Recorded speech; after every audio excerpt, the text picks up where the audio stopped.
Hey everyone, so today we're going to be talking about humanistic therapies.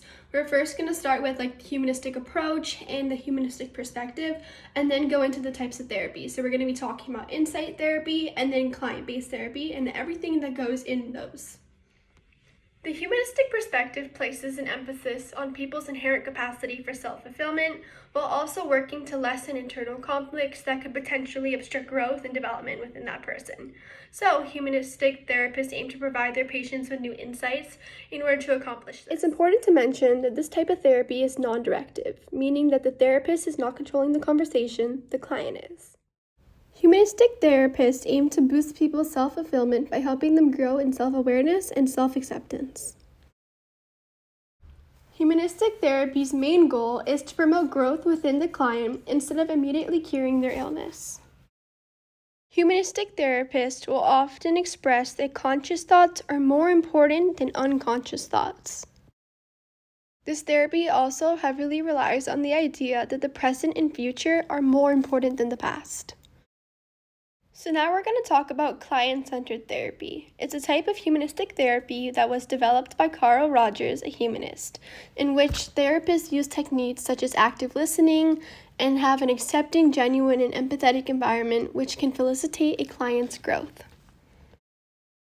When the therapist is able to foster an accepting and empathetic environment, the client feels accepted, they'll drop their facades, and genuinely express their true feelings. This may deepen their self-understanding and self-acceptance. I previously mentioned that active listening plays a big part in client-centered therapy. So first let's define it and then say how it's used. So active listening is empathetic listening, which the listener will echo, restate, and clarify. So how is this used in client-centered therapy? Well, the therapist will echo, restate, and seek clarification, and acknowledge their client's feelings. They'll really only interrupt their client when they want to confirm their feelings, restate their feelings, accept what is being expressed, or to seek clarification on what their client is saying. I'm now going to demonstrate some examples of how a humanistic therapist might conduct a therapy session and use these tools to help understand their client's emotions. The first one is paraphrasing. So, check your understanding by summarizing the person's words in your own words. For example, so the problem is that my teenage daughter just doesn't listen to me, and I just don't know how to get through to her. So what you're saying is that when you're trying to talk to your daughter, she's completely ignoring you and you don't understand how to connect with her. Correct.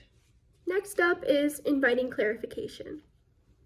It's like when I ask her to do the simplest things, I feel like I'm talking to the air. Can you give me an example of that? An organized room or organized desk, it's just always a disaster. That makes sense. Lastly, we have reflecting the client's feelings. It's just I'm only trying to teach her what's right, and when she doesn't listen to me, it's just so frustrating. I completely understand how you feel. That must be really aggravating. So now, I hope you guys have a better understanding of the humanistic perspective and humanistic therapies.